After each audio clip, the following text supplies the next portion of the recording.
Peace and welcome to the culture right here on the Black Star Network. I'm your host, Farajii. Thank you so much for tuning in and being a part of the conversation. Folks, we got a lot to talk about. First and foremost, President Biden honors heroes from January the 6th. This is the second anniversary for the insurrection that took place on January 6th, 2020. We'll share with you the big recipients of the president's medals and how he has showed respect, especially to some of those black heroes. We'll have that conversation. Also, could there possibly be a black GOP Speaker of the House? Well, as the Republican Party has ended their 12th round of voting, now there's a name of a black Florida lawmaker who might be a consideration for the post. What? We'll be checking in with Suzette Streets down in Florida to see what's the likelihood of this happening. And then we're also going to be checking in with Sinead Nwankwo to talk about this latest situation. Let me share this with you folks very quickly.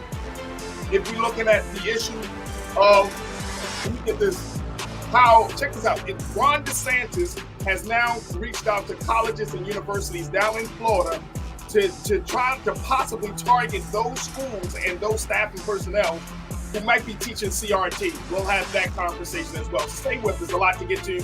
Today's edition of The Culture right here on the Black Star Network. Let's go.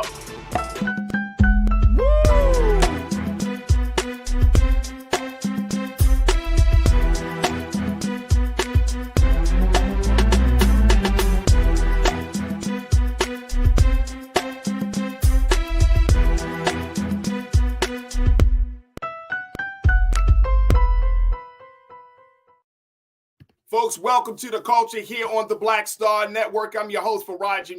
Thank you so much for tuning in. A couple of things that are happening, folks. First and foremost, we're going to have a special show today. The first hour, we're going to do live conversation. Then the second hour, we're going to switch over just to do some best of conversations, some great conversations that you may have missed from 2022. We'll be featuring that here on some of those discussions here on today's show. So definitely don't check out after the first hour, because you never know what we talked about. You may say, oh, you know what? I wasn't here for that conversation. So tune in for the second hour of the culture here on the Black Star Network. All right, folks, let's jump right in because we got a lot to cover. We're going to be joined in a few moments by our two culture crew members, Suzette Speaks, TV host and attorney out of the state of Florida, and my brother, Sinead Nwankwo, who is a diversity, equity, and inclusion specialist, to talk about some of the big topics. First and foremost, this is the second year of January, since January the 6th, 2020. Y'all remember this, and we've been talking about this the whole year, how there was a white mob, a white group of Trump supporters who essentially stormed the Capitol and tried to stop the certification of the 2020 votes for the 2020 election.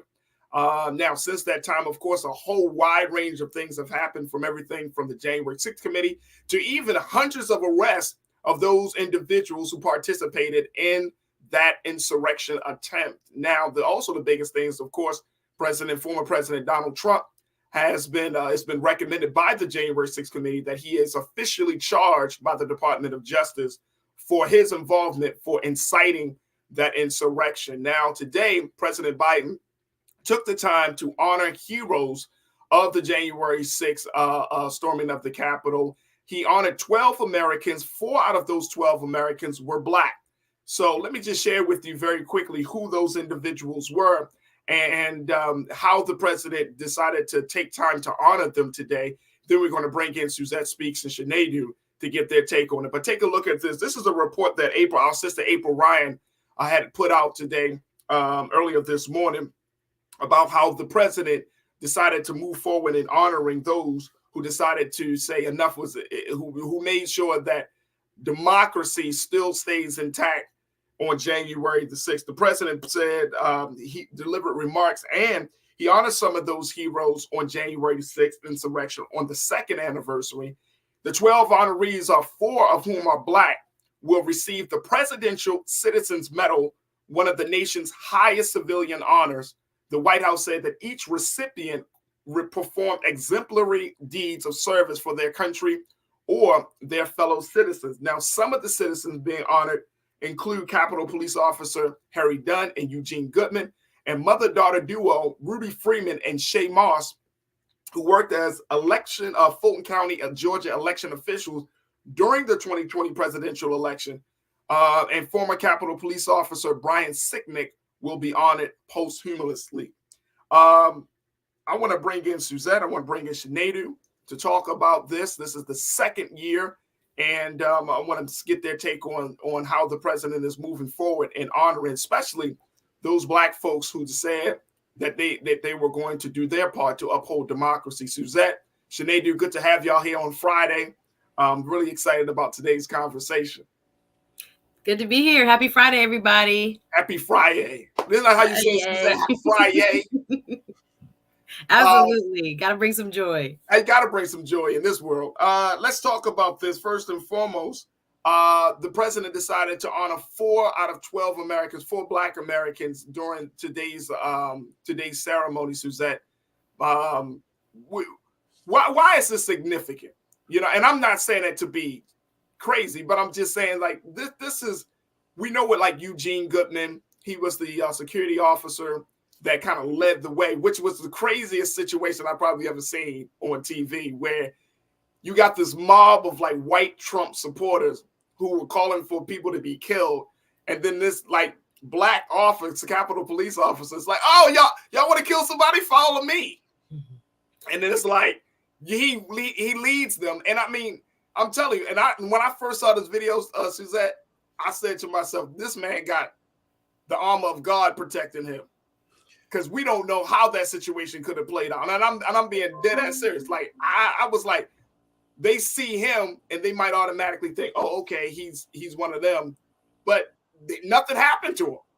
Yeah, this is an amazing kind of time that we're in, Farajii. First of all, I want to send my deepest condolences to everyone who is still affected by the January 6th insurrection. When we look back, and I'm glad President Biden is taking a moment out of his schedule to mark this occasion. It's easy to forget how incredibly outrageous, painful, non-patriotic this day really was. And what really strikes me, Farajii, is I'm watching the vote for the Speaker of the House, is that many on the far right who participated and really encouraged the behavior of the overthrow, literally, of our government 2 years ago today, is that so many of them are seated in our U.S. Congress and are really influential right now, even in the speaker election. So I'm glad we have at least a side-by-side moment to reflect on what actually happened, that we are getting to see so many of these heroes honored the way they should be,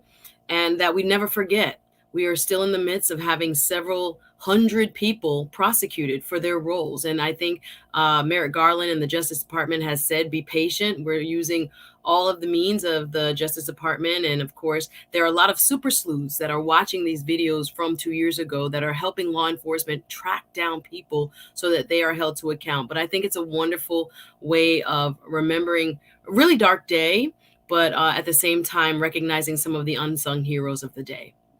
Oh yeah, absolutely, and I totally agree with you on that. Shanadu, what's your take on this? I mean, when we talk about January 6th and what happened, we talk about racism, we talk about white supremacy. We don't really have a conversation about those Black folks who stood up to all of that on that particular day.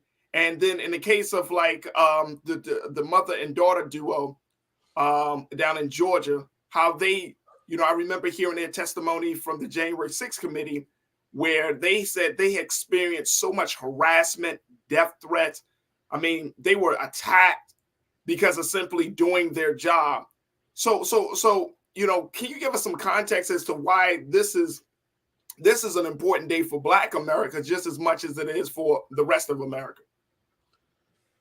Ooh, well, it's an important day. It's very funny. On my neck, I have I don't even know what to call this, an ID. I was just at the Whitley Plantation here in Louisiana.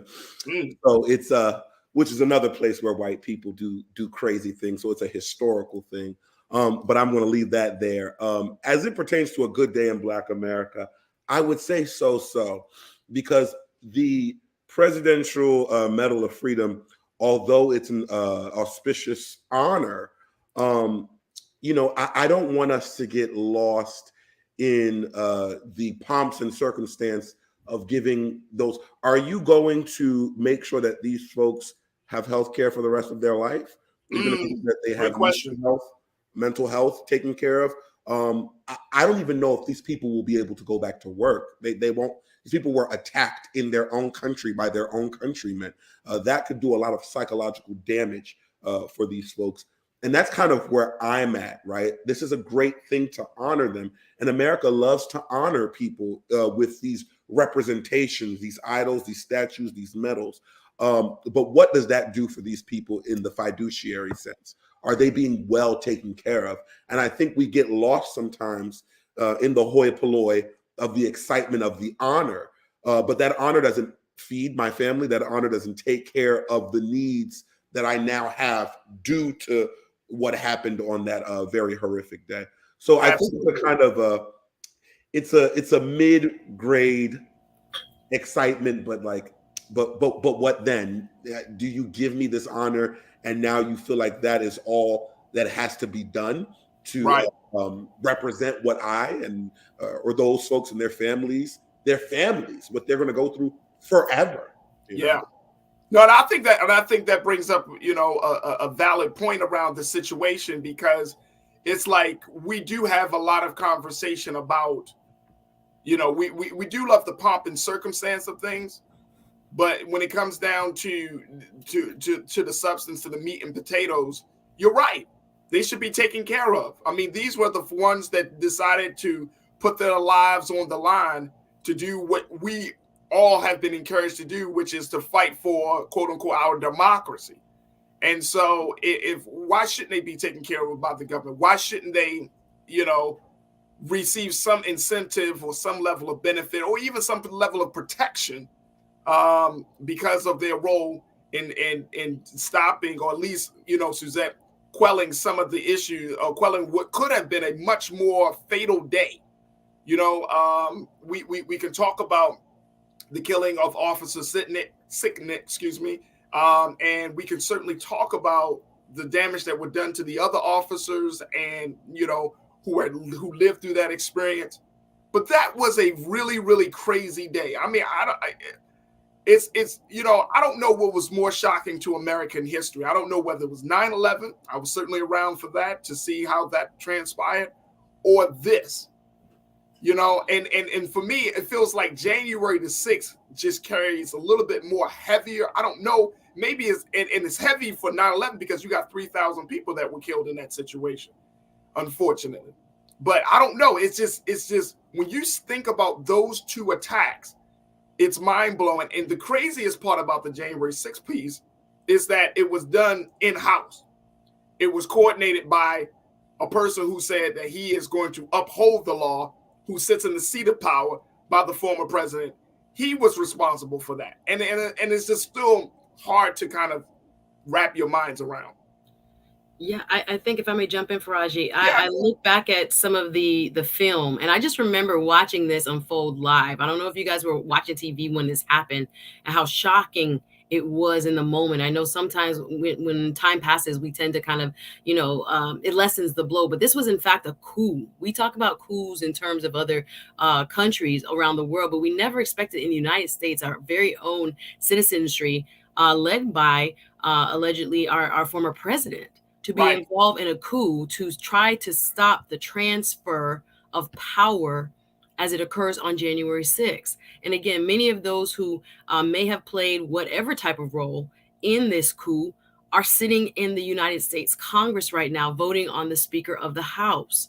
So we are still grieving. I want to say that I'm glad President Biden is doing this, because we have to define what patriot means. So many of those who overran the Capitol, brutally attacking law enforcement, trying to bulldoze their way into Nancy Pelosi's office, calling for the hanging of Mike Pence, darn near got on that same U.S. House congressional floor as they were coming through with God knows what weaponry.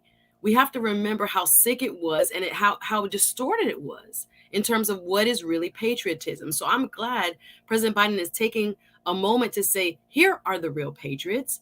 and they will go down in history, and we will call their names, and they will become a part of the record. Thank goodness for the work of the January 6th committee, so that, again, this does not get lost or rewritten in history, and it is shown for what it was, which was a direct, a threat, a takeover, an attempt to stop the democratic transfer of power, something that we pride ourselves on, that keeps our country running, literally, was under attack. So I'm glad we're taking moments like these to salute all of the heroes, many of whom, as we said, are African American, so that history does not forget who the true patriots are. Absolutely. Let me take a couple of comments from our online culture crew as folks are checking in. And folks, you can do the same. Make sure you jump in the chat. We're streaming live on YouTube and Facebook right now. Willie, you checked in and said, look, there were 2 officers that died sitting at the Capitol. One took their life. Always question that one. Why did he commit suicide? Was he guilty of helping, or was it the stress of the day? What I learned about that particular officer, and Sinead and Suzette, y'all can both correct me if I'm wrong, I think it was the stress of the day. Like, he fell into some level of depression, and it just got too much for him, and he decided to take his life. Like, his mind never recovered from what happened on that day and what he saw his brothers in blue experience on that day. I remember watching this this Netflix documentary about the January 6th that came out sometime early last year, and when you saw the footage, like there was one scene where you saw one of the officers getting crushed in the turning door, the revolving doors. And I mean, they were literally like crushing him. Like, some of the Trump supporters were crushing him against his own, the other officers. And it was, I mean, you can hear the scream of pain. Like, this wasn't Hollywood. This was real life. This man was being crushed, and you can just hear it.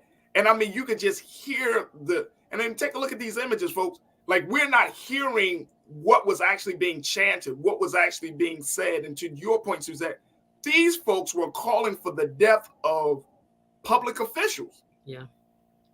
That's why I say, going back to Eugene Goodman, that was God protected that man, because they were calling for people's heads, literally. So I think it was just the stress of the day. But Sinead, Suzette, did y'all hear anything different about that officer that killed himself? No, I definitely, I too also believe it was the stress of the day. And I think in a moment like that, where psychological safety is out of the picture, folks need to be very aware that, we watched it from our TV screens. So it could feel Hollywood, it could feel desensitized, like many things that we watch. To actually have that image in your head and it replays over and over again, and you are also there in real time. There's some PTSD probably related to all of this. And I never want to speak on the dead, and especially one who was involved on that day in such a heroic way, but during such a horrific time. We don't even know what that gentleman was going through. And I just leave it there, because I could only imagine and couldn't imagine at the same time. Absolutely. Suzette, what's your take on that? Yeah, I have similar thoughts. When I think about how many who testified during the January 6th committee described the day as almost like medieval warfare. People were coming at you almost like you were across a battlefield. But again, you're shocked because these are your fellow Americans, right? You're a police officer and you have the Capitol protect, but you cannot believe it's your own fellow citizens who are coming at you with bear spray and using flagpoles and all kinds of things. And it literally was probably the trauma of what took place that day that took the mental toll. So I think about the family that continues to live with the loss, and all those that we don't really hear about, who maybe are not at the forefront, who also have been affected. It was a very traumatic day, guys. So I'm sure there was some of that impacted him as well. Absolutely. Ming Lee, Natasha Surge. Ming, you checked in and said, let the Trump's charges stick so America can finally move on from this. The ball is dropping slowly on Trump.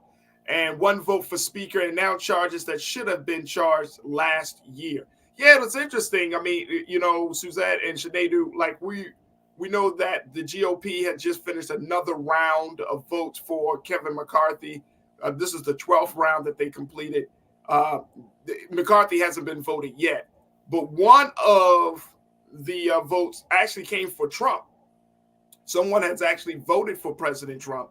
And so because Matt Gaetz of Florida, Matt Gaetz, that's it. Your least favorite congressman out of Florida, the sex offender.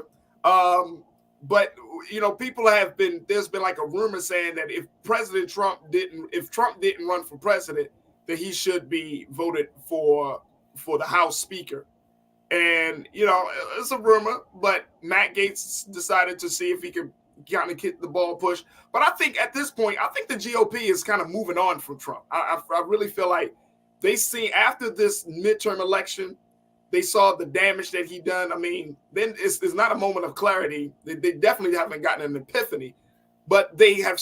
I think they're moving away from Trump and his brand of conservative politics, because it's really, really hurting them. But it's interesting. It is interesting. To your point, Ming, you bringing that up. I think we're starting to see the breakdown of Trump. Suzanne, am I wrong in that?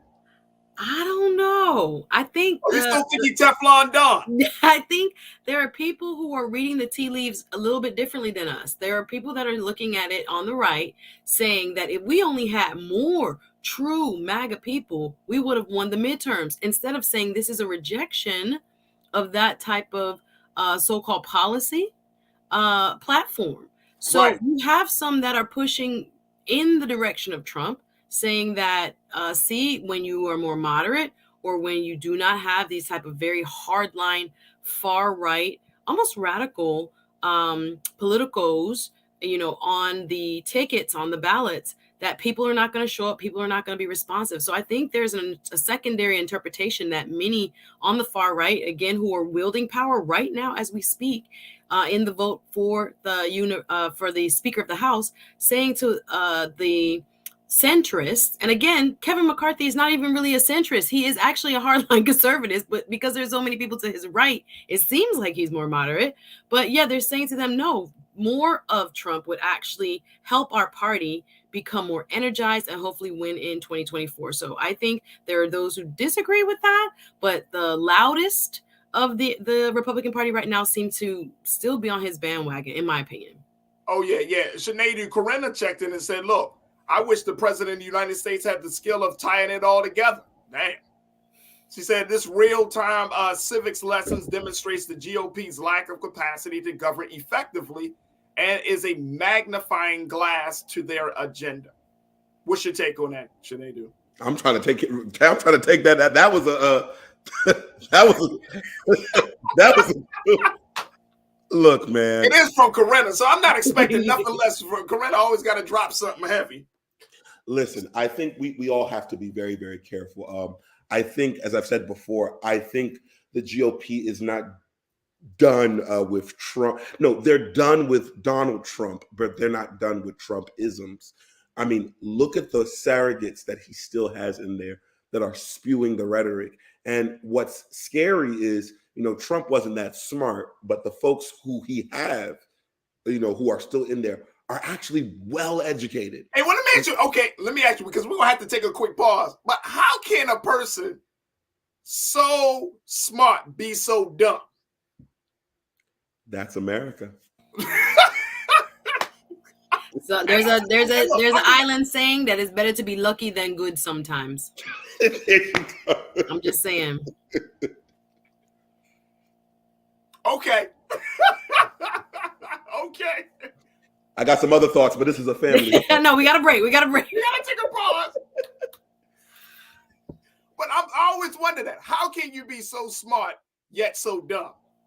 You got all these degrees, you got law degrees, business degrees, and you follow a man who hasn't even really shown that he's qualified to be in a position. How can you be so smart yet so dumb? Look, we got to take a quick pause. Let me just do this. Let's shift gears. Let's talk about the Speaker of the House situation. Let's talk about that. Let's talk about the fact that you got a black a Republican who is being eyed for the position. Can we talk about that? And they're coming out the state of Florida. So I know Suzette is happy. We're going to have that conversation up next. Stay with us. It's The Culture here on the Black Star Network.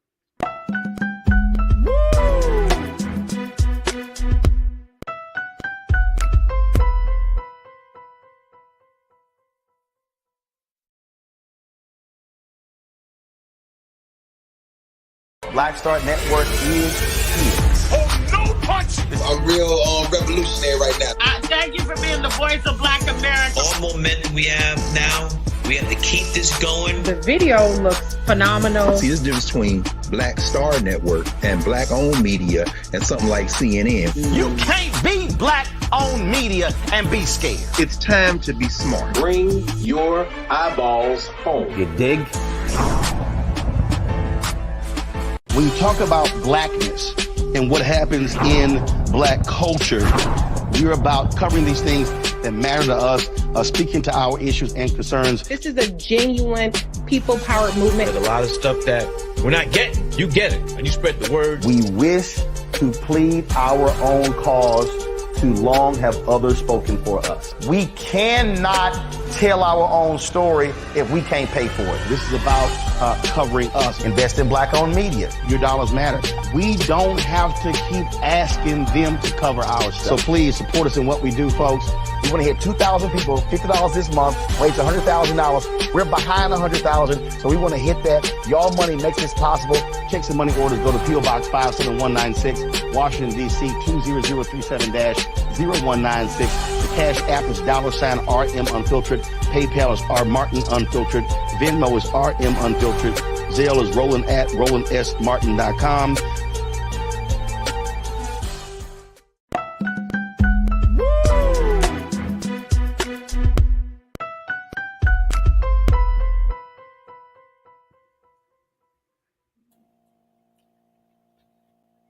All right, folks, welcome back to the show. We've been talking about what's going on with President Biden, how he has honored January 6 heroes. Now, we're shifting gears, wanted to have the conversation, another big conversation in Washington, which is who will be the Speaker of the GOP in the House?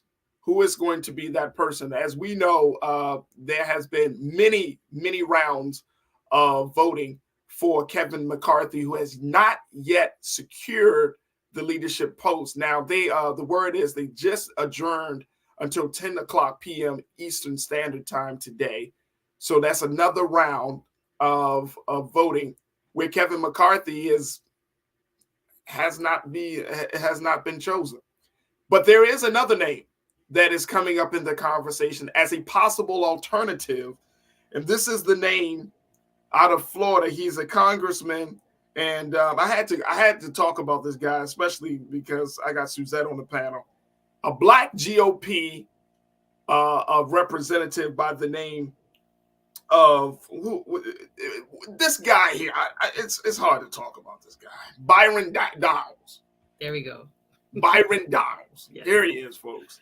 I didn't even know this guy existed until I started seeing his name in these conversations. Byron Donalds, he is emerging as a GOP alternative to the House Speaker. Sinead can't even get himself together. It must be Friday. He can't even get himself together.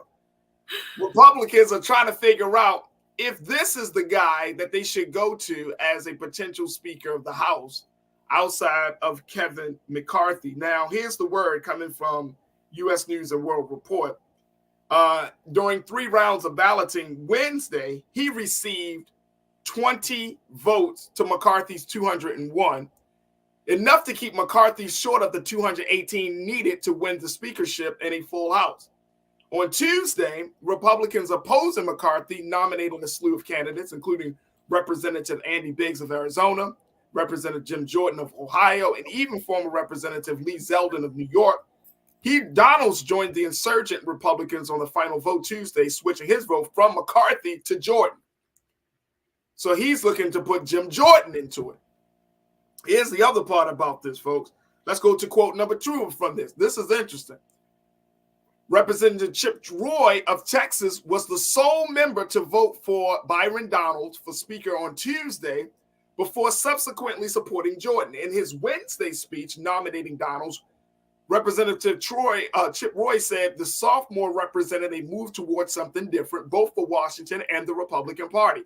Y'all check this out. Check out what Mr. Roy said. He said, here we are, and for the first time in history, there have been 2 Black Americans placed into the nomination for Speakers of the House, referring to the Donalds and Democratic House leader Hakeem Jeffries. He said this, y'all. This country needs a change. This country needs leadership that does not reflect this city, this town that is badly broken. Donalds is currently one of only 4 Black Republicans in the House.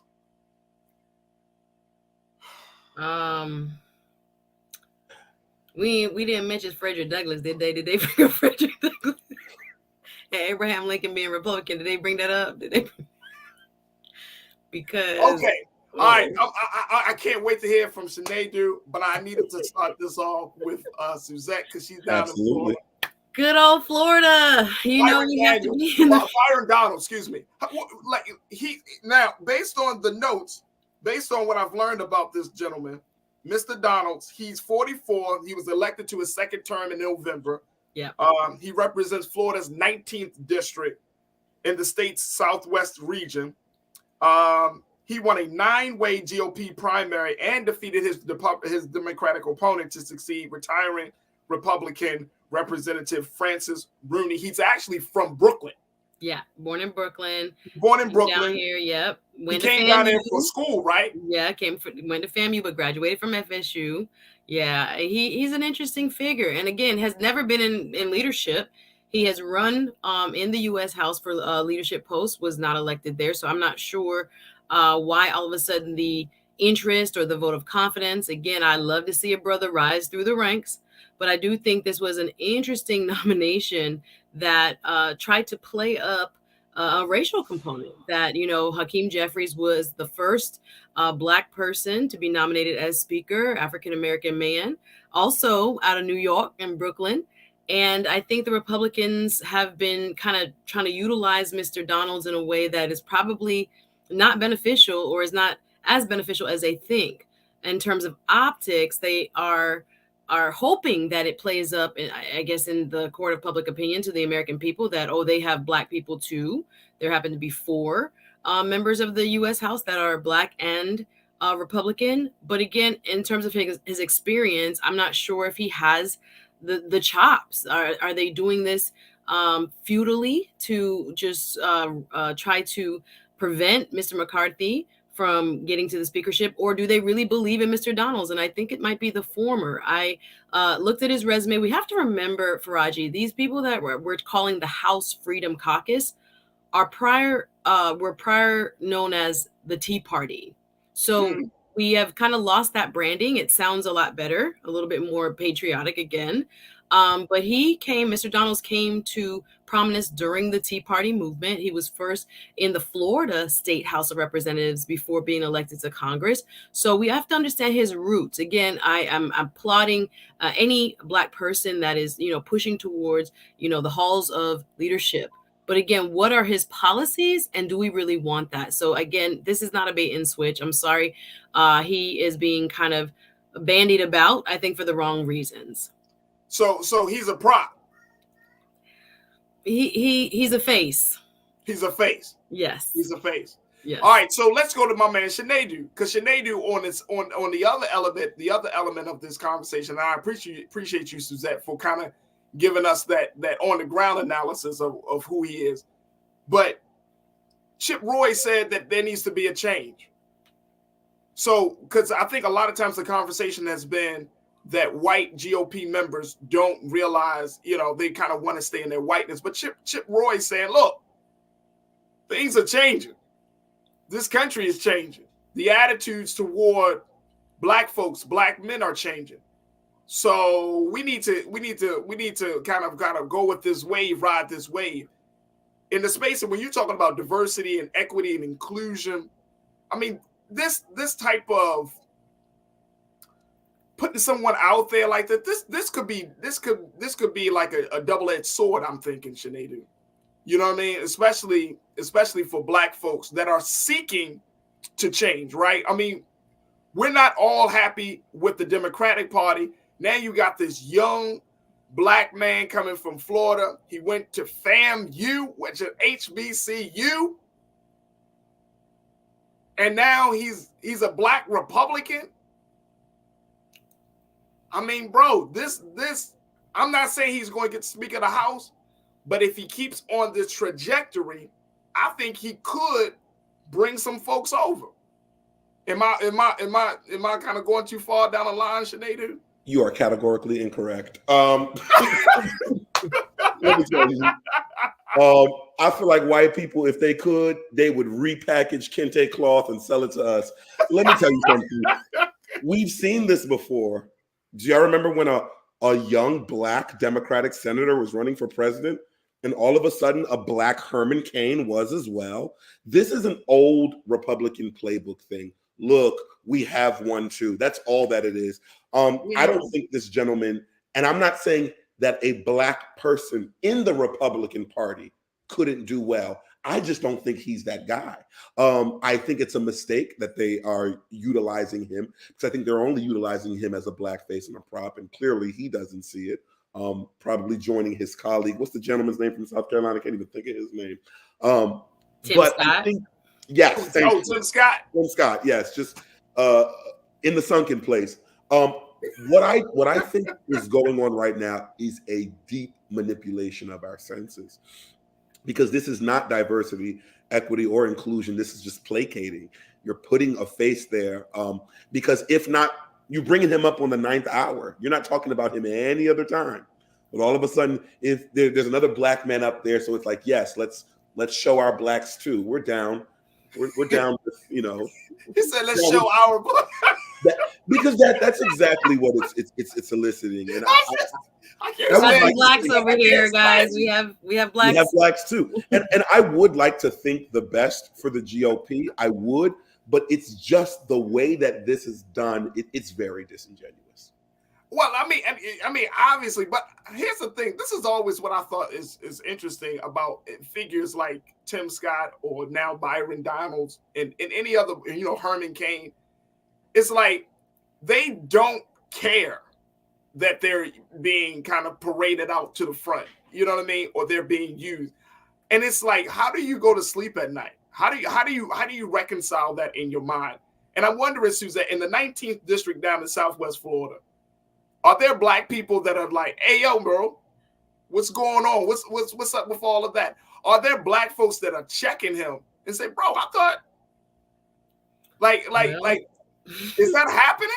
Well, there definitely are, where he is, for Myers, Naples, Estero, pretty much the southwestern part of Florida where Hurricane Ian came through.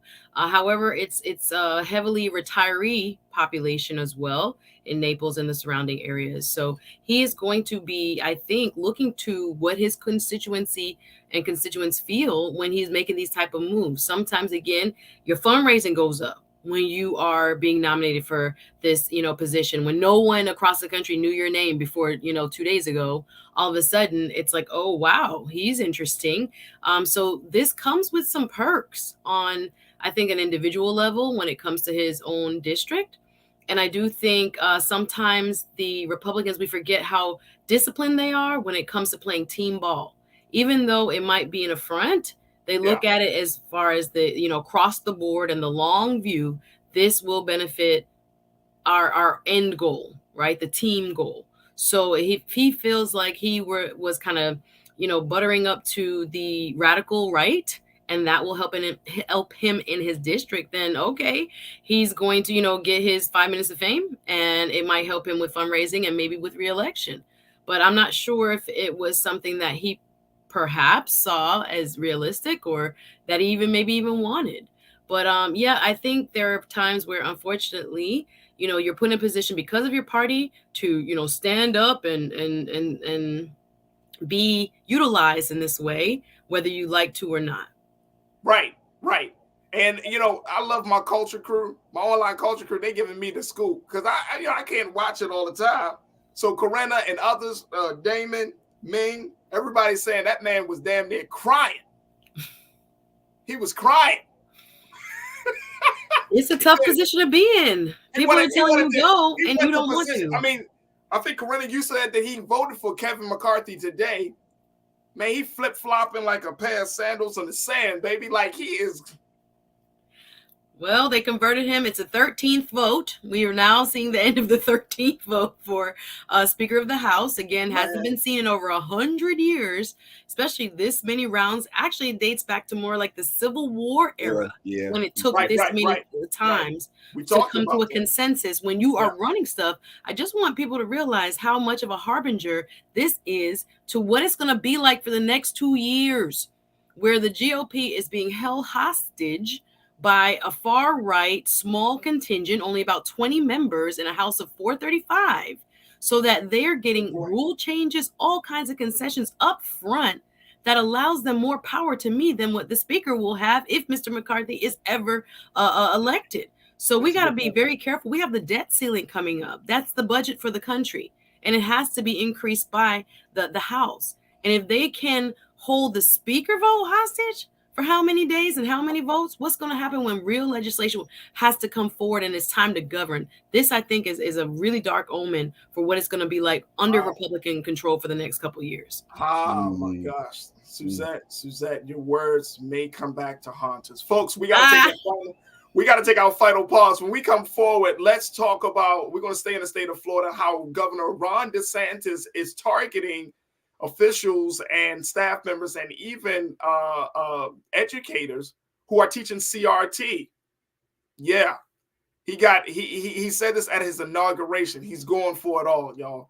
And so we're going to share with you what the latest is from Florida. Stay with us. That last conversation is up next here on The Culture, right here on the Black Star Network.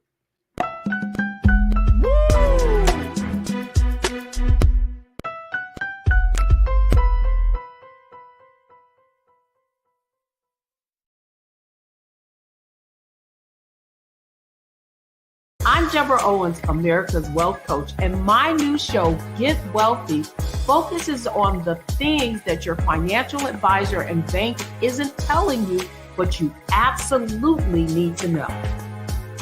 So watch Get Wealthy on the Black Star Network.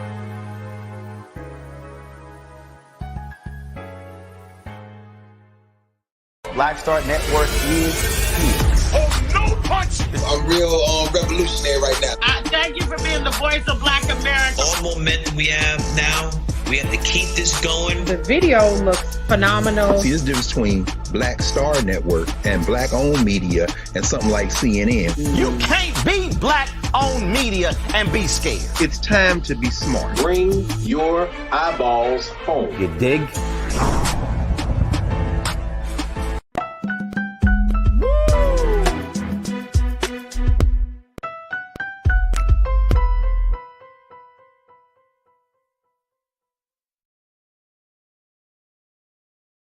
All right, folks, for our final conversation for the first hour of today's show, let's stay in the state of Florida as Governor Ron DeSantis is now taking aim at educators and staff in schools that promote CRT. Here's the latest from Florida, folks. Take a look at this. He wants colleges around the state to produce a detailed list of all personnel, programs, campus activities, and funds associated with critical race theory and diversity initiatives. According to Mr. DeSantis, he said, we must ensure that our institutions of higher learning are focused on academic excellence and the pursuit of truth, not the imposition of trendy ideology. He said this at his second inauguration that happened earlier this week. Now, according to a December 28, 2022 memo written by the governor's budget director, Chris Spencer, and forwarded to the Chancellor Ray Rodriguez of the State University System of Florida and Education Committee, Manny Diaz, he says the governor's office needs the information for budget planning. It also references, take a look, it also references the governor's controversial Stop Woke Act.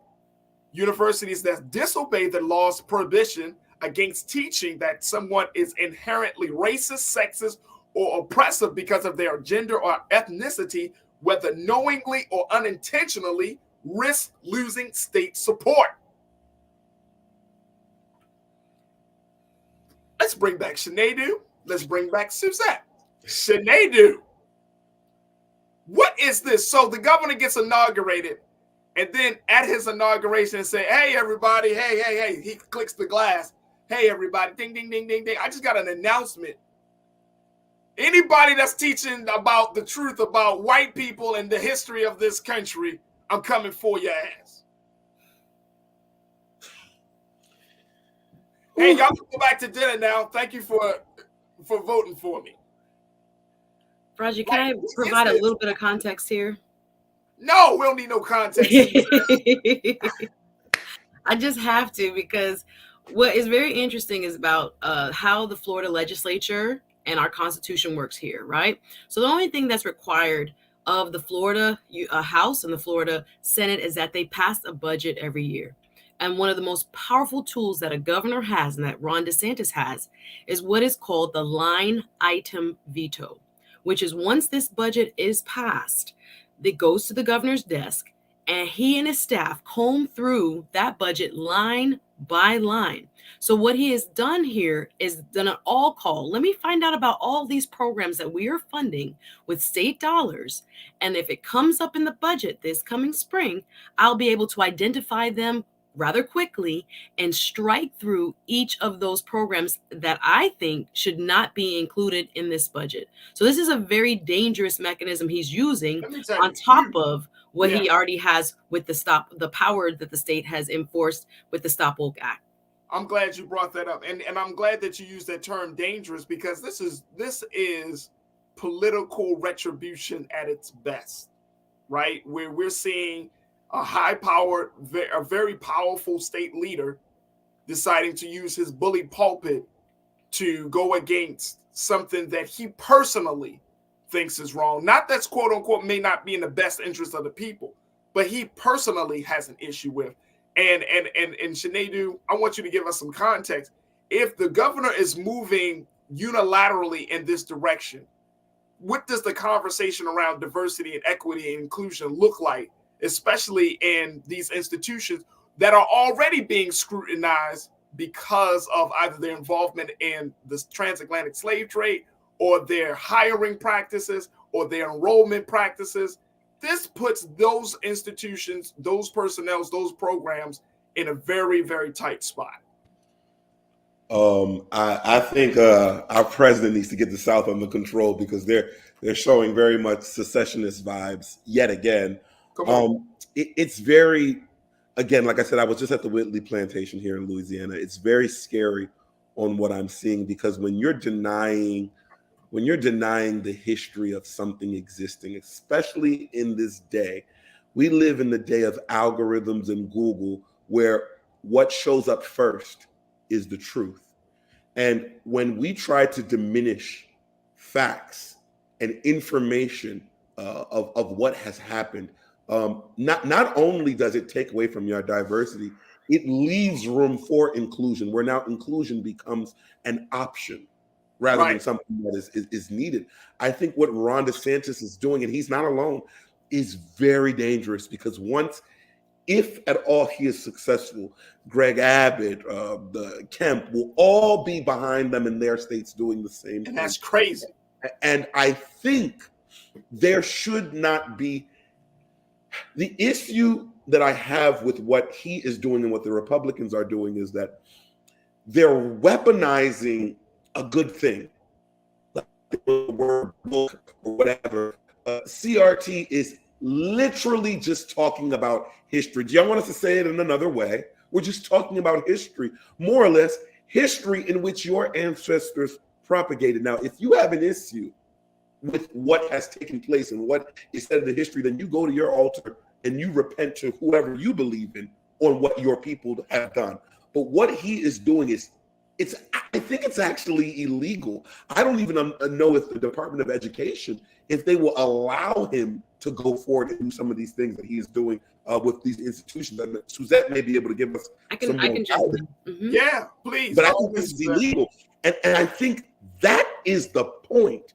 Yeah. We are in a space where Republicans are skirting the law, and it's just passed off as if it's nothing. First, it's with the January 6th, and then it's with saying that this is fake news. And this, I think this isn't funny anymore. This is actually getting very scary, because what happens to our HBCUs or our HSI? That's a Shanadu, and I'm Willie Frazier, my guy Willie. You said the same thing, that the governor is looking to defund HBCUs. Suzette, if he opens the door with PWIs, liberal PWIs, let me just be very clear. If he opens that door, if he's going after these liberal, colleges and educational institutions that teach him this, then HBCUs, and Florida has a number of HBCUs. We might be seeing some HBCUs possibly being shut down as a result of this. Am I jumping too far ahead? No, you're not. No, you're not. There are so many parts of this that are moving, again, since just 2021, spring of 2021, when Ron DeSantis went ahead and signed this legislation. Remember, woke is an acronym. It says wrong to our kids and employees. So within the language of this law, it prevents, I'm just going to read it so people have a clear understanding, inherently racist, sexist, or oppressive, whether consciously or unconsciously, thoughts about race, gender, or national origin, or that a person prevents you from teaching that a person bears personal responsibility for or must feel guilt or anguish or any other form of psychological distress over actions committed in the past by members of the same race, gender, and national origin. So when we think about this, we just had November of 2022, an injunction by the Northern District of Florida. The chief judge up there, Mr. Mark Walker, just entered an injunction, a temporary stay against the Stop Woke Act, right? So right now it's being appealed by Governor DeSantis and his folks. But in the meantime, he's using this mechanism, the line item veto, the funding, cut off the funding, as a way of still implementing that same agenda. And if we've already had such a cooling effect across, I'm talking about from elementary schools to middle schools. I was just researching about what is happening on college campuses at UCF alone. Right after this was passed last July, they removed all mention of anything anti-racist that was put into mission statements of departments that were added in 2020 after the George Floyd uprising. Now it's being tied to tenure, in tenure contracts, not being in any type of default of this type of a law for you to even get tenure. There are classes at UCF, University of Central Florida, that were canceled this fall that have to do with race and gender because professors were afraid to teach them. I had just heard about this morning, a lawsuit that was being filed in Palm Beach by a father who says his teacher of his, I think it was an elementary school child, had an LGBTQ flag, a pride flag in the classroom, and how that infringed upon his religious right and also the law according to the Stop Woke Act. So Ron DeSantis has made it very clear what his end game is, and he's used the Florida legislature that is predominantly Republican skillfully, but hopefully we can get some reprieve vis-a-vis this injunction that was filed back in November. Again, it will be appealed, but again, it's very interesting. Read the Time magazine article about this injunction. So hopefully we'll see what the appellate court says about the maybe illegality of Stop Woke in terms of the First Amendment it infringes upon, the 14th Amendment it infringes upon when it comes to your freedom to deliver educational references that are accurate and true. So we'll see how it becomes, contested in the future. But it's a very serious problem here, and it's serving as a blueprint for others.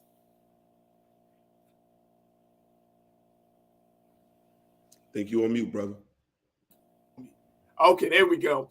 We got a few moments left with this. I'm wondering, what's the likelihood, Suzette, and Deshanedu, I want to get your take on this. Suzette, what's the likelihood that you think that the governor is going to follow any type of ruling coming from the determination of this injunction? Well, they're already appealing it. And again, that's why they're trying to use the power of the purse instead. Yeah. So instead of going through this laws mechanism, it's now saying, guess what? I approve the budget of the state of Florida, and any program that I think is not worthy, he has the line item veto. He could just cross it off and it's no longer funded. So this is a very, very powerful and, again, dangerous mechanism that he's saying, guess what? We're going to follow the law. If you guys told me, okay, pause, there's a temporary stay, we're going to appeal it. But in the meantime, here's what I'm going to do to make sure I also kind of cut this type of education out or programs out completely from the state budget.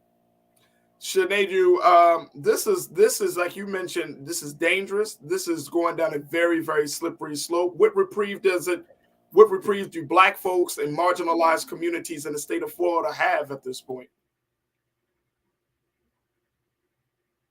We got Sinead. I think you're also muted, brother. You're muted as well, brother. Can you hear me now? Yep. Okay. I hate to say this. We don't have much reprieve. This is not new to us. We know what it's like to be silenced, unfortunately. But just like our ancestors, none of this should stop anything that we do. None of this should stop our zeal to educate ourselves and to make sure that we are educating one another. I think this is the time for those trusted, and I'm saying trusted, historically trusted Black enclaves to step up. This is the perfect time for the church to step up, right? Because where we are right now is very dangerous. It's the seizing of information, the absolute abdication of reality, of truth, and using federal dollars or state dollars to make sense of that. And that's not new. We've seen that before through many governmental policies. I think this is time, if any time in the future, any time in the past hasn't been a moment, this is the moment for Black folks to get your information, get your knowledge, and make sure that you are giving it to your fellow man, your fellow woman, and more importantly, teach your kids. Let's stop saying they're too young. It's time for us to tell our kids, because that is part of the problem where a lot of our young folks aren't getting this information from their families, because it's like, oh yeah, they're too young to understand. We are under attack. Yeah, it is. Truth is under attack. History is under attack. Absolutely. And if we are not arming ourselves with knowledge, we will fall foe to this prey. Absolutely. Very quickly, I want to get a couple of comments in. Karen, you checked in. Karen, my sister, you said this is a hateful, hurtful, and harmful. Denying the truth about the history of racism doesn't change the fact that it happened, and will encourage a new generation of racists with false ideology. Absolutely. Absolutely. And then Shalinda, you said, and thank you, Karen. Shalinda, you checked in and said, look, this is not only dangerous, we are living in perilous times. Scary. We must protect our own in the state of Florida. Absolutely. So we will certainly keep our eyes on this situation. But Ron DeSantis has already started off his second term on a very, very dangerous path. And folks, if you're down in Florida, that means you got to get involved. You can't just wait until election time. You got to get involved right now. I want to thank our two dynamic culture crew members, Suzette Speaks and Sinead Wakofor. Suzette, y'all make sure y'all check her out on her show that streams on YouTube. She puts out great content, and I just love and appreciate what she brings here to the culture. So Suzette, thank you again for taking time out on a Friday to be with us this afternoon to talk about these issues. And my brother Sinead, thank you so much, bro. I always appreciate your insight and what you bring, man. Y'all two are dynamic, man. I might have to pay y'all up more often. Listen, I love being on with y'all up more often, man. I do too. This is enjoyable. Thank you both very much. Great discussion. Absolutely. All right, folks, that's going to do it for me. Make sure that y'all continue to show support for the work we're doing here at Black Star Network. Y'all can go to our website today at blackstarnetwork.com and do the great work there. Make sure you also follow us on our social media at Black Star Network on IG and on Twitter as well. And follow me, Farajii Muhammad. You can find me at The Real Farajii on IG, and you can also follow me on Twitter at Farajii. Stay tuned for the second hour of the show. We got some best of conversations that you may not have seen over this past year, conversations that you missed, but conversations that are powerful without a shadow of doubt. So stay tuned for that. I appreciate you for tuning in this Friday, and God willing, we'll have a full show on Monday next week. So thank you so much for tuning in for the first hour of the culture here on the Black Star Network. Folks, Black Star Network is here. Hold no punches. I'm real revolutionary right now. Support this man, Black Media. He makes sure that our stories are told. Thank you for being the voice of Black America, Roland. Stay black. I love y'all. All momentum we have now, we have to keep this going. The video looks phenomenal. See, this difference between Black Star Network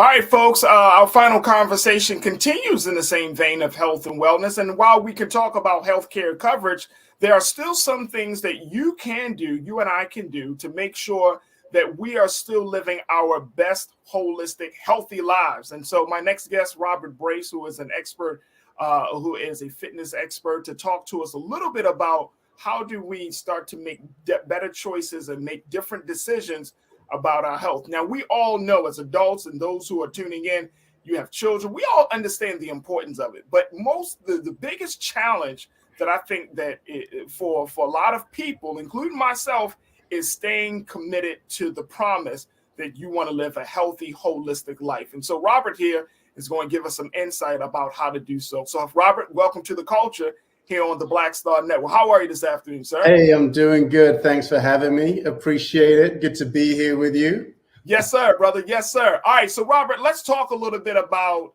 you just heard a little bit of that conversation about health insurance, right? Yes. So how does and I'm just want to get your brief answer on this. How does that fit with the whole conversation about health and wellness? I mean, people tend to believe and there are various schools of thoughts. I'm sure you are familiar with them. That some people say, well, look, as long as I keep my body healthy, I'm good. I don't necessarily need coverage, right? Right. Then there's another group of folks that is like, well, as long as I got coverage, I don't need to do really much to my body. Yes. I've heard both. And then you got people like yourself with I'm gonna get the coverage and I'm gonna work on my body. That's right. So you need you got it absolutely right, man. You need to be doing both, Right. And, so there's some disparities because health and wellness, and when we talk about health and wellness, holistic living, a lot of people got a lot of different things. People are getting news and their knowledge about these things from a number of different sources. Right. And so at this point, it's like, who do you listen to? Where do you go to? How do we start the process to be in a better space about this? Right. I mean, this is a great question, especially for our people, right? And just a little bit about me. Yes, I am a fitness expert. I have a boutique gym in downtown Manhattan where most of our clientele are high-powered Black women. And I was a full-time minister in Harlem for 6 years. Me and my wife built a church there in Harlem. So I say all that to say that, look, health affects everybody, but there are very specific ways in which it affects our culture. And so when you talk about, some people think saying, look, if I'm insured, then I don't need to worry about my health, or if I'm healthy, I don't need to worry about being insured. Those are very real things for us. And especially over the past couple of years, with the pandemic, with the stress of witnessing racial injustice, the stress and the health impact on our community has been a lot higher. And so I think for us, we've got to understand, look, the first stop for health insurance is really, like you said, ensuring that our health is where it needs to be. And in terms of thinking about that, and I know you were alluding to the new year as well. Yeah, we've got to start. Everybody has to start by thinking about what does wellness mean for them. And what I mean by that is, what does it mean for you to be well? Not just physically. We know the physical part, and the physical part I can get to, but there's mental stress that we face day to day, whether that's stress from your job, your relationships, stress just from watching the political and social scene that is happening right now. How are we dealing with that? How are we having conversations about that? And so, we take a mind, body, and soul approach. So that would be mind, right? What are you thinking about? What are you letting into your mind? What conversations are you having? How are you being affected by the news? And how are you processing that?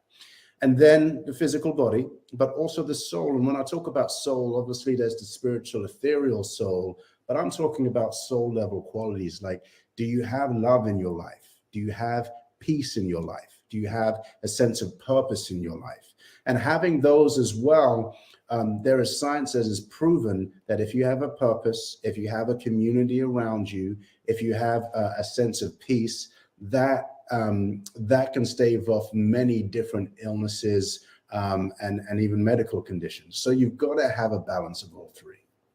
So yes, and you are known as the mind, body, soul connector. Correct. Right, because part of the challenge has been, and I think this is something that, and based upon your work, and take a look at some of the video that we got of Brother Robert and his team. But part of that is we have often like disconnected those three parts of ourselves to three different things, and it's just been recently has the connection or connecting the dots between. You can have a great body, but you could be soulfully deficient. And I'm just trying to say that, you know what I'm saying? Or you can have the love, you can have the peace, but it doesn't translate to the peace of your body or being at one with your body, or that your mind, like there's so many different connections. And so talk to us a little bit about that, because that's a new space for a fitness expert to take, a different approach for a fitness expert like yourself to take. Right.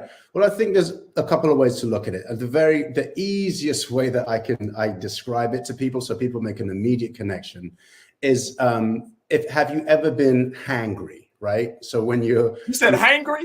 Hangry, Hangry, right? All the time. You experience you experience anger based upon you not having something to eat, right? And so many times we're trying to think the mental is different from the physical, but the fact that you not having food, something physical, is causing a mental reaction, you're angry, shows you that there's a mind-body connection, right? There's a reason why soul food is called soul food, because it's not just about the taste in your mouth. It's about what it does to you internally, the memories you have, the connections you have. If you want to go even deeper, you look at our history with food, right? So when it comes to the mind, body, and soul connection, we've got to understand, and again, going back, another easy way to describe it is going back to stress. If you are stressed, and when we talk about stress is any unresolved negative emotion, right? So if you have an issue in your marriage that's not resolved, that's stress. If you have a financial issue that is unresolved, you're thinking about it day to day. Might not be the biggest thing, but it's in the back of your mind, running. That's stress, right? If on your job, there's that boss or there's that coworker who's always, nagging you, all of that's called chronic stress. It's the day-to-day stress that is in your life, right? And Brother Robert, how do you carry that? I want us to kind of emphasize that, right? Because many of us may wake up feeling anxious, nervous. Many of us may wake up feeling angry. Many of us may wake up feeling tired. Right. We wake up feeling fatigued, right? So are these signs of that chronic stress? I think your question is excellent, because it's right along the lines of how I make that connection, right? Because those things we've talked about are chronic stress. Now, how does that affect us in our bodies? Because sometimes we can think, suck it up, move on. This is life. Life is tough. Come on, man. Right? We black people, man. Right, Come exactly. On, we've been through tougher things than this, right? So what am I crying for? Right. Here's the thing. When you're stressed, right, the body takes away blood from your gut, because you're in the fight or flight response, right? So when you're stressed, back in the day, if you had to run away, and our ancestors had to run away from a bear or something like that in the woods, the body would flush your blood with sugar and energy so you could fight or you could run, right? Now, when the danger is gone, your body comes back to normal. But now we're not running away from lions or bears. The body responds the same way when we are stressed about our relationships, our finances, or whatever. So to your question, what happens then is the body will increase cortisol, right? Cortisol is part of the stress response. releases more sugar into your blood, except you don't have to use that sugar because you're not fighting or running away. That sugar stays inside your body. It can cause inflammation. It can cause early onset Alzheimer's. It can cause heart disease, right? That's just from stress. When we're stressed, the body takes blood away from the stomach and puts it in your extremities because you're supposed to fight or run away. So it's taking blood from your internal organs and putting it into your muscles. That's when we start to get stomach issues, irritable bowel, because there's less blood going to our digestive system, right? When the body's brilliant because it's like, again, trying to give you the energy to fight or flight, right? So fight or flight means you probably shouldn't be sleeping right now if you have to fight a lion or a bear. So your sleep patterns get affected. Your reproductive health gets affected. And so we may think, let's just suck it up and move on. But in doing so and not addressing the stress, we've already talked about reproductive system. We've talked about your stomach. We've talked about inflammation, putting on weight, Alzheimer's. This is how your mind and what you're going through affects your body. Now, the good thing is, when it comes to movement and exercise, right? And I want us to get out of, because sometimes, someone like me comes on and starts talking about exercise. And if some people have seen some of our results and what we do, they're like, oh, that looks way too intense. Yes, there is that part of exercise, but I'm talking about moving so that you sweat, so that you stretch a little bit, so that your heart rate is raised. As soon as you start to do that, the body releases serotonin, right? So the body's feel-good hormone. You start to feel better. If you had a workout and you walk out of the gym just feeling with a little bit more energy, that's the serotonin working, right? So that's a little sense of joy. You move, it increases the prioritizing function of the brain. So if you eat too much, work too much, it helps you make better decisions and handle any kind of extreme behavior. If you work out, you got to be at a place where you push for about 20 minutes. So you're pushing yourself, right, for about 20 minutes. The body releases, and this is the one I love, a hormone called endocannabinoids. Now, the root ingredient of endocannabinoids, which your body naturally produces, is the same root ingredient as in cannabis. So it's called the bliss hormone. So if you've ever worked out, and some people get a runner's high, or you dance a lot and you get that feeling of elation, the body gives you that. So we've talked about moving that gives you peace, moving that gives you bliss, moving that gives you mental focus. Those are spiritual soul level qualities. So that's how we make that connection, that the more you move, the more oxytocin is released, which is going to make you feel more love and bonding, right? Serotonin is going to make you feel happier and take the edge off of any stress, right? It's going to release reduce adrenaline. You got endocannabinoids. It's going to make you feel bliss. This is how you connect physical activity to what's going on a spiritual level. So I'm hoping that's making the connection for people there. It's making a lot of sense, Brother Robert. A lot of sense. Look, we got to take a quick pause. When we come forward, more conversation with mind, body, and soul connector Robert Brace. And I'm also going to get your questions and comments as part of the discussion. Folks, we're talking about how to live your best life holistically, Ben. And you have to focus on your mind, your body, and your soul. We're doing that with Robert Brace and you. So stay with us. More of this conversation up next right here on The Culture on the Black Star Network.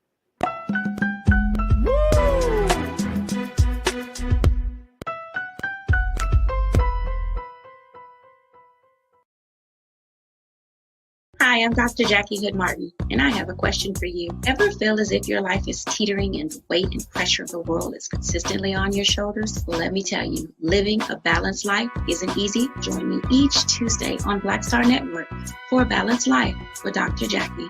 We'll laugh together, cry together, pull ourselves together, and cheer each other on. So join me for new shows each Tuesday on Black Star Network, A Balanced Life with Dr. Jackie.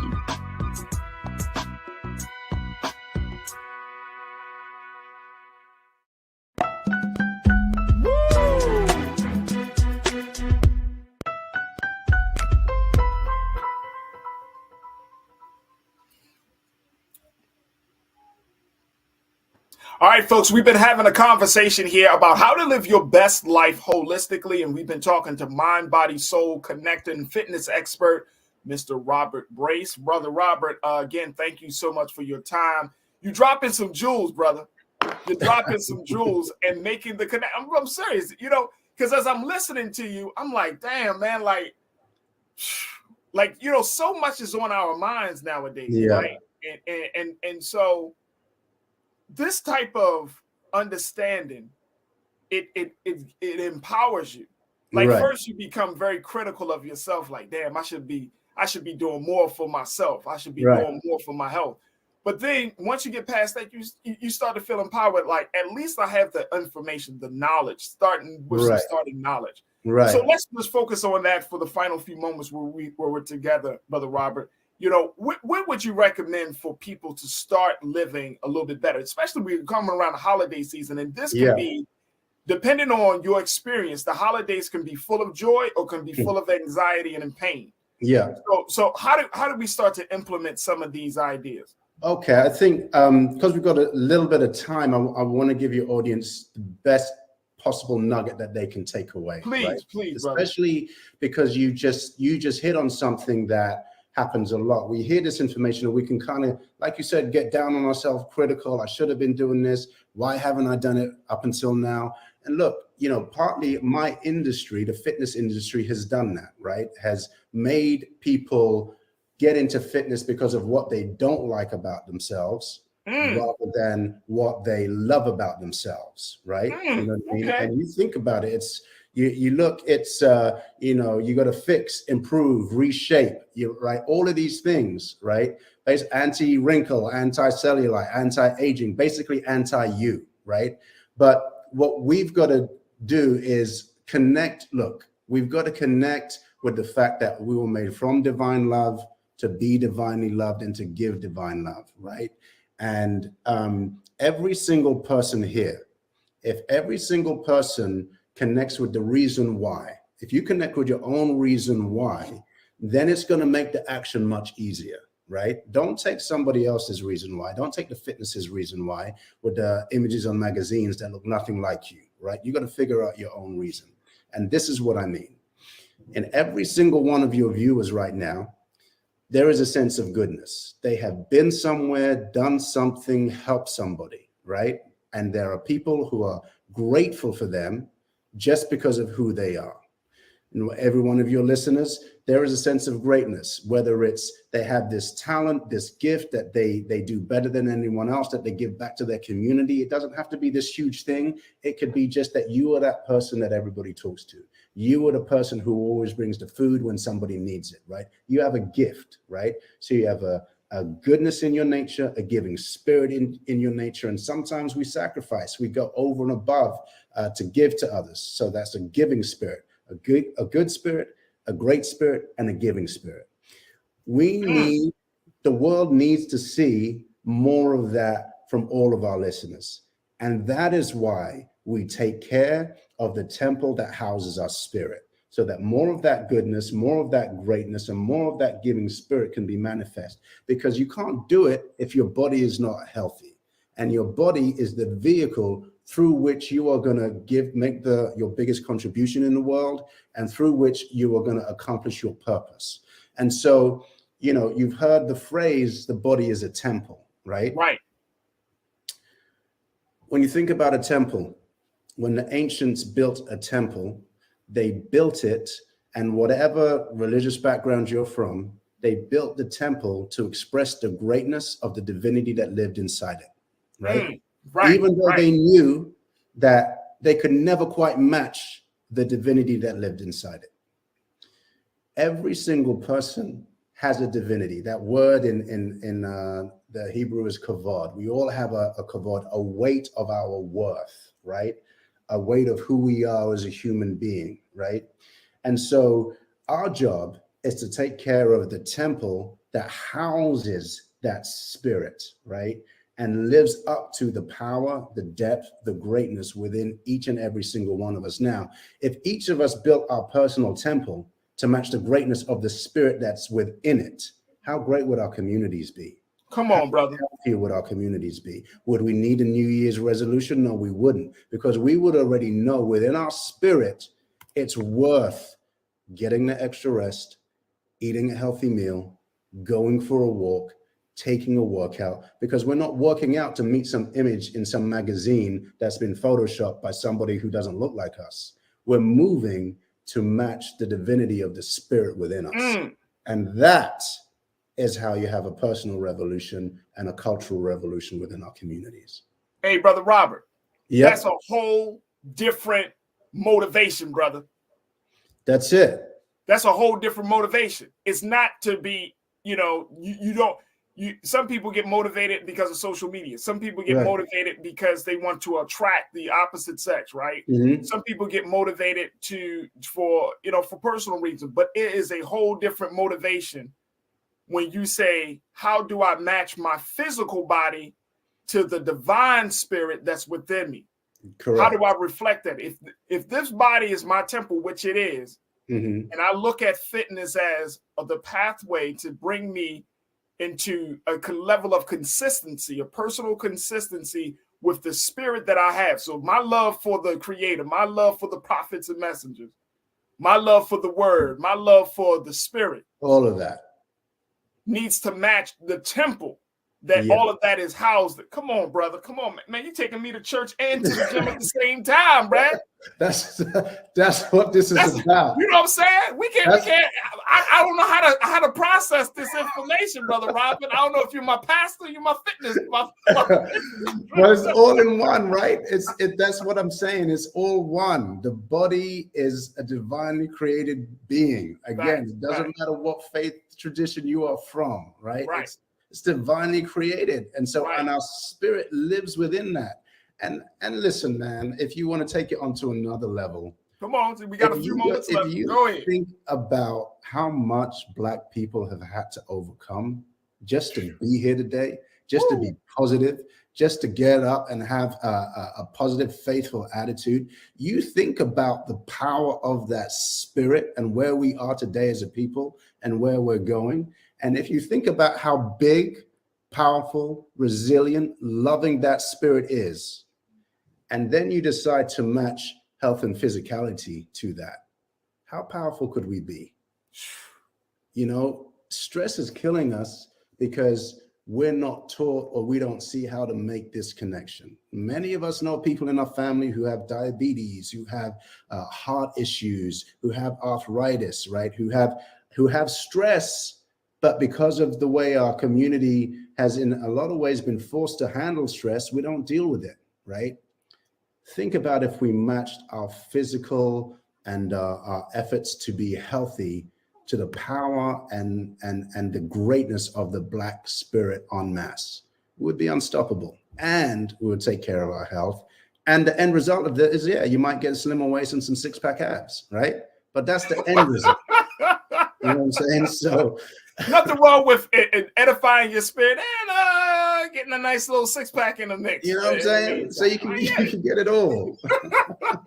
Hey, look, Brother Robert, we our time has been well spent, and I want to give people a chance to connect with you.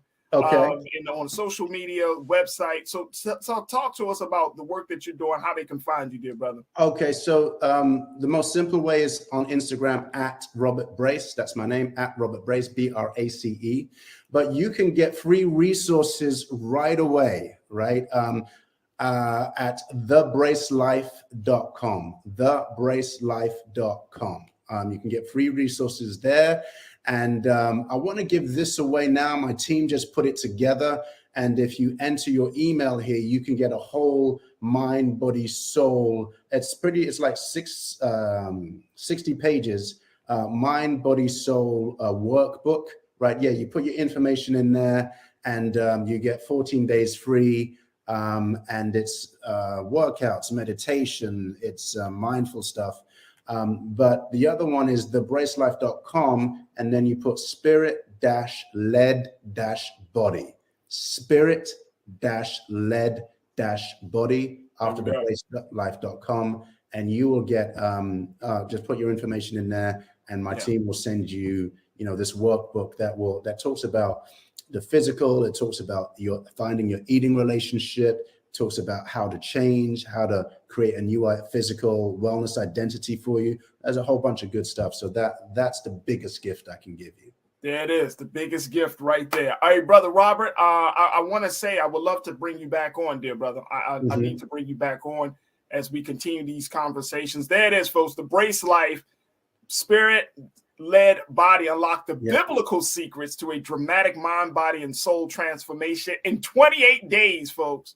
That means technically, by the time the new year comes around, if you work hard enough, you might be able to get it in. Start your new years in a very, very different, holistically healthy space. So definitely check out my brother's The Brace Life. You can find all of his information online. Definitely check him out on social media.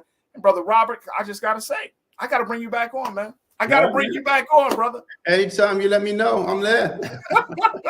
I truly appreciate you, man, and continue to do the great work. And I know that the God has blessed you in a lot of different ways, but most importantly, thank you for giving your insight and helping us to connect the dots between mind, body, and soul, brother, because that's exactly what we need in this day and time. So I thank you for the great work and being so good for the culture, bro. Thank you, and thank you for the work you do. Appreciate it.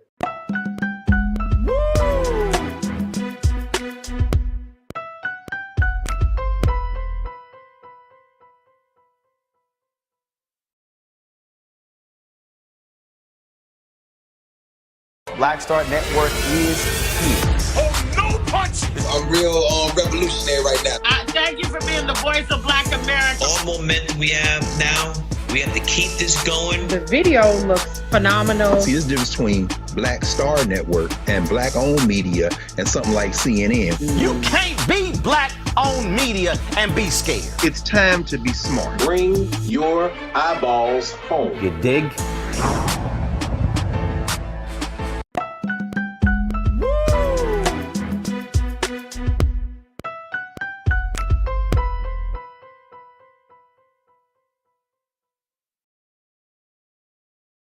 Wanted to switch gears to talk about something that has been trending, which is what is the state of the woman here in this country. This past Friday, a group of organizations that are dedicated to the issue of abortion and reproductive rights and other issues that affect women all over this country decided to make moves to call for a day without us. Take a look at this, folks, because this is something that was highlighted in the root. Can you imagine a day without the work of Black women? No, I cannot. The Day Without Us campaign wants us to try. I don't want to try. I do not want to try imagining a day without my sisters. And so we wanted to talk a little bit more about this campaign because it's so important that we look at these things, not just from a political space, but really understand the value and the importance of the woman's work, the woman's speech, and the woman's presence as relates to the issue. So we're joined by Dr. Avis. Dr. Avis, who you've seen, guys, on Roland Martin Unfiltered. This sister is a phenomenal sister, and she's been talking about a number of issues. She's one of our political analysts here on Black Star Network. She is an author. She is a professor. So she's a scholar in a lot of different spaces. We got Dr. Avis joining us today. Let's see. Dr. Avis, how are you this afternoon? I am great. How are you? Great to be on your show. Thank you so much for taking time out your busy schedule to be with us, Doc. We truly appreciate it. Absolutely. Now, Dr. Avis, I'm going to go back to this question that the root posed, and I think that, which is why we wanted to have you on here, because it was talking about this idea, this campaign of a day without us, really looking at abortion rights, reproductive rights of women, and women saying enough is enough. First and foremost, what do you make of where we are with women, with the woman, the state of the woman here in America, particularly Black women? Yeah. It seems like there are so many different things happening with sisters today. And as a man, I always try to just make sure that I'm on the right side of history, Doc. We appreciate that. So that's why I'm always open up the space to hearing from dynamic sisters like yourself and others. But what do you see as being the state of the woman in this country, particularly for Black women? You know, we're in a very precarious space right now. I see us going backwards. This is a moment in which, you know, for centuries, we fought every step of the way as women, and particularly as Black women, to get to where we are in this very race, gendered, very discriminatory society that we know we have to navigate each and every day. And the sad situation is, despite all that work, despite all the bloodshed, despite all the blood, sweat, and tears that have been put into getting us where we are today, what we are finding is that we're going backwards. We have a Supreme Court that has just run renegade over our rights. Yes, they've dismantled Roe, but if you believe that that's where they're going to stop, let me just say, you need to have another thing coming. That's just the beginning, I believe, of them trampling over our rights as a people, in terms of Black people, and specifically as women as well. And so this is a moment in which we have to fight. I mean, there's just no other way to put it. We have to fight in order to not only protect what rights remain, but also to get back what's been lost. I'm right there with you. We bringing back Jules P., hip hop artist and advocate, in this part of this conversation. And Doc, I mean, that is not a good place for us to be, considering that there have been a number of efforts by Black women organizations. Of course, we talk about Black Lives Matter, which is ran and led by Black women. Mm-hmm. So why aren't we seeing the type of improvements, even though we're seeing a lot more efforts at this point? You know, we cannot overstate the damage that the Trump administration had on this nation as a whole, but also specifically on our rights and our safety, quite frankly, in this country, as Black people and Black women. And so what we're fighting against right now are the trickle-down effects of his very damaging actions, both in terms of his judicial appointments, but also in terms of the tone and tenor of the country that he ushered in, where white racist violence has not only been, well, I would say it's been embraced, it's been encouraged, it's definitely grown. I mean, if you just look at the statistics, we have a record number of hate groups that came into being under his administration. And we see that he is openly coddling these very violent organizations that oftentimes target us. When you look specifically at what's the trickle-down effects of eliminating Roe would be, that specifically, in my mind, targets Black women, given that we are 4 times more likely to die in pregnancy and childbirth than our white female counterparts. And so these are literally life and death issues. And as we are looking towards the midterm elections, I think the thing that we have to be very cognizant of is this is a key way in which we have to fight back in order to begin that long journey of repairing the damage that's been done. And what role do you see, Dr. Avis, the community playing in that process? Because I still think that we're still kind of like very passive, yes. And you know, in our support. And, you know, even for men, I think that, you know, I know that there are a number of brothers in the community who are like, yeah, I support, you know, women's rights, reproductive rights, equal pay, all of those things. But I still feel like we're still the minority, right? You know what I mean? That there hasn't been a full blown out effort by the community. And I've even seen some women pushing back on certain things, and surprisingly. So I'm like, wait a minute, as a community, we need to have some real conversations before, you know, we can talk about policy, before we can talk about, you know, law.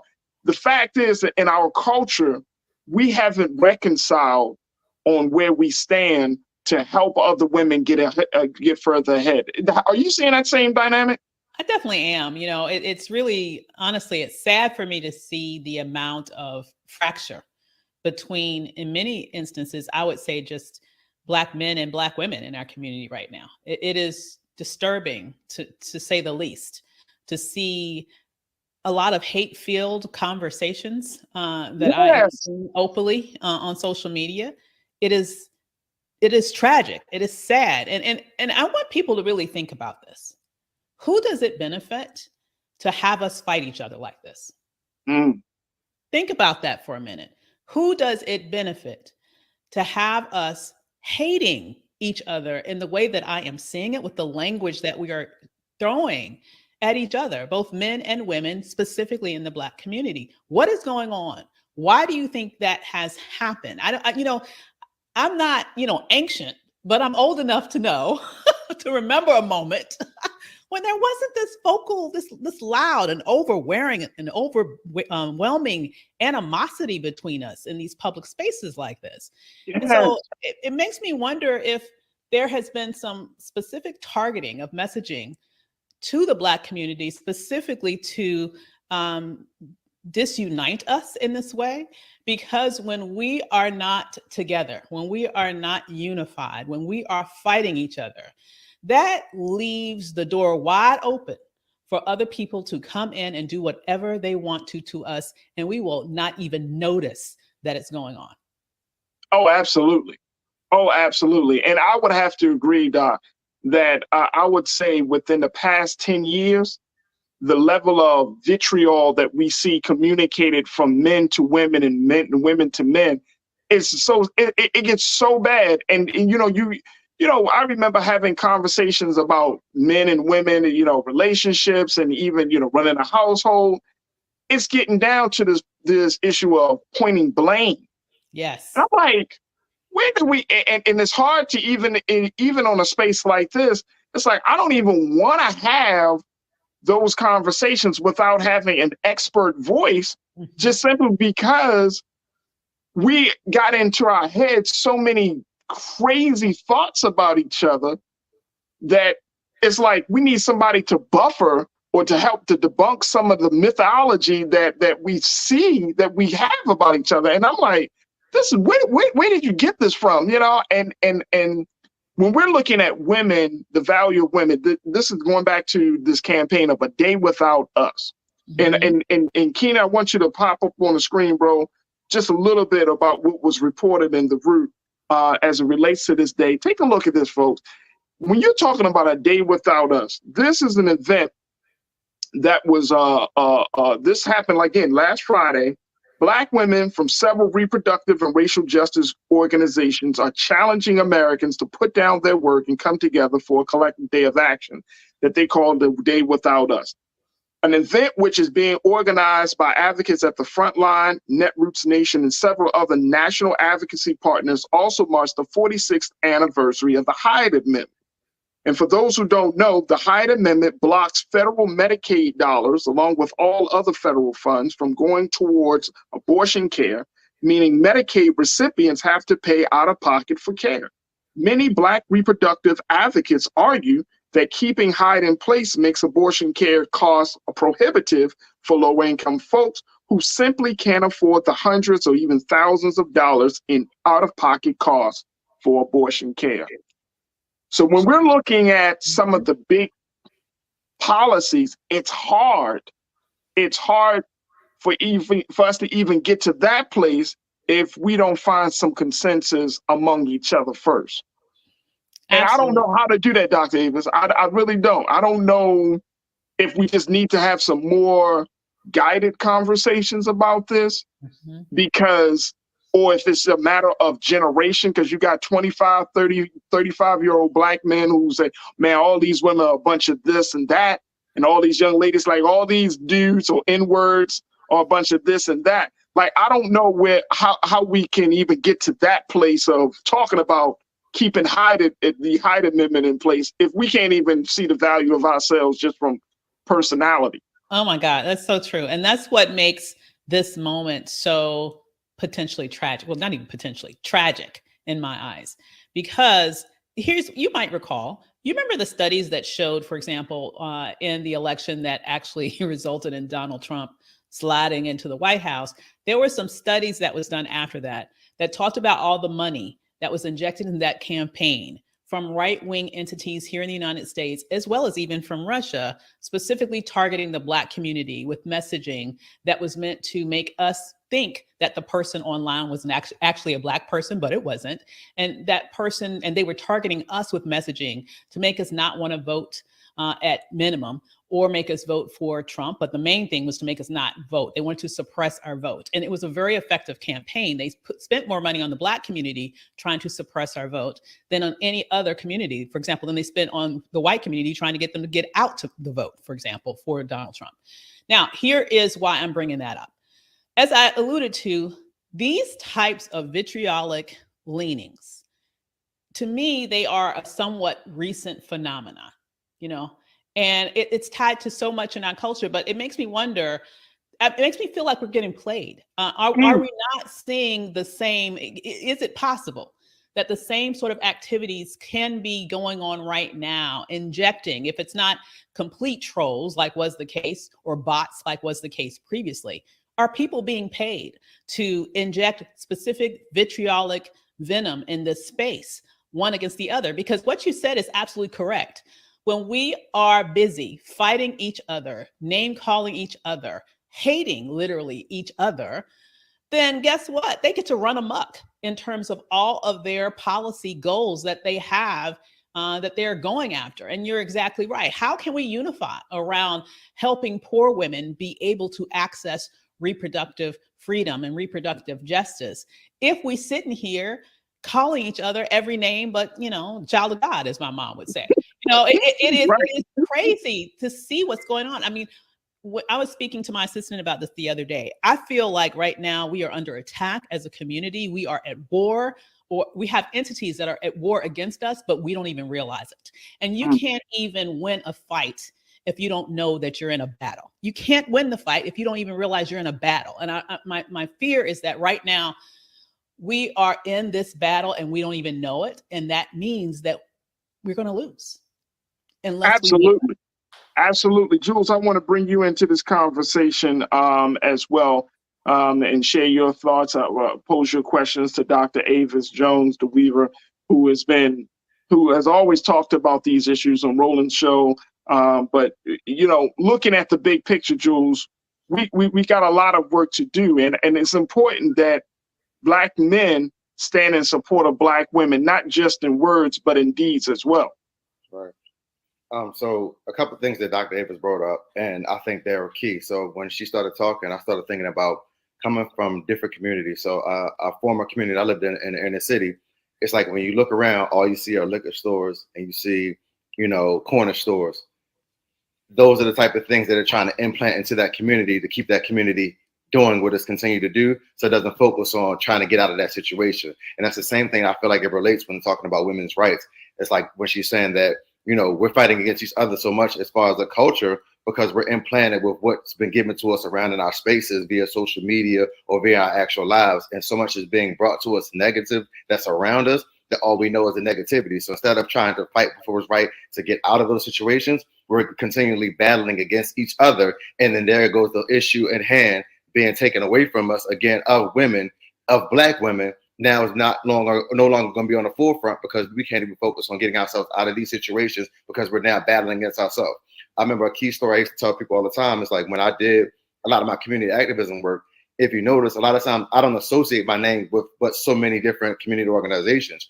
The problem with that is because everybody wants to be the leader to fix the community, but nobody wants to come together and say, hey, we all got the same ideas, let's work together. No, there's always a power struggle. So somebody has to be on top. Oh, this is my idea. This is what I bought. Instead of, hey, they're doing the same thing I'm doing. They're doing the same thing we're doing.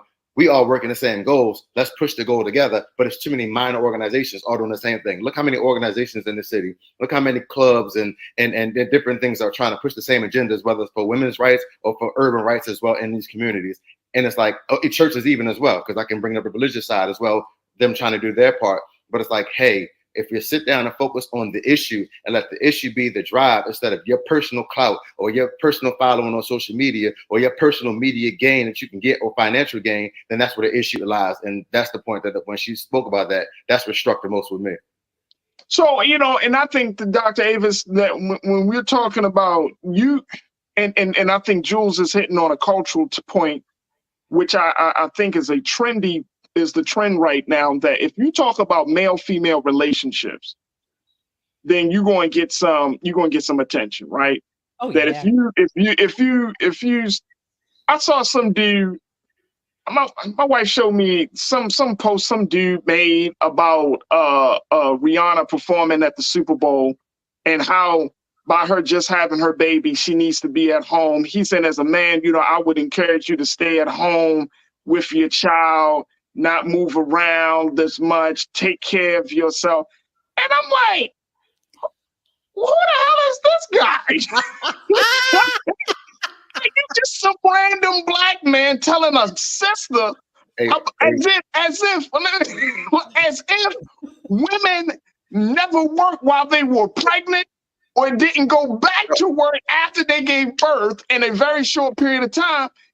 Don't jump around, don't, sister, you should be home.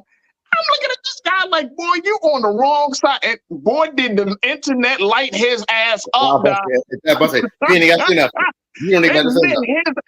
ain't seen so many black, but then a thought to me came to my mind was like, dude is just trying to get some he was just trying to get some clout, right? And here's the problem.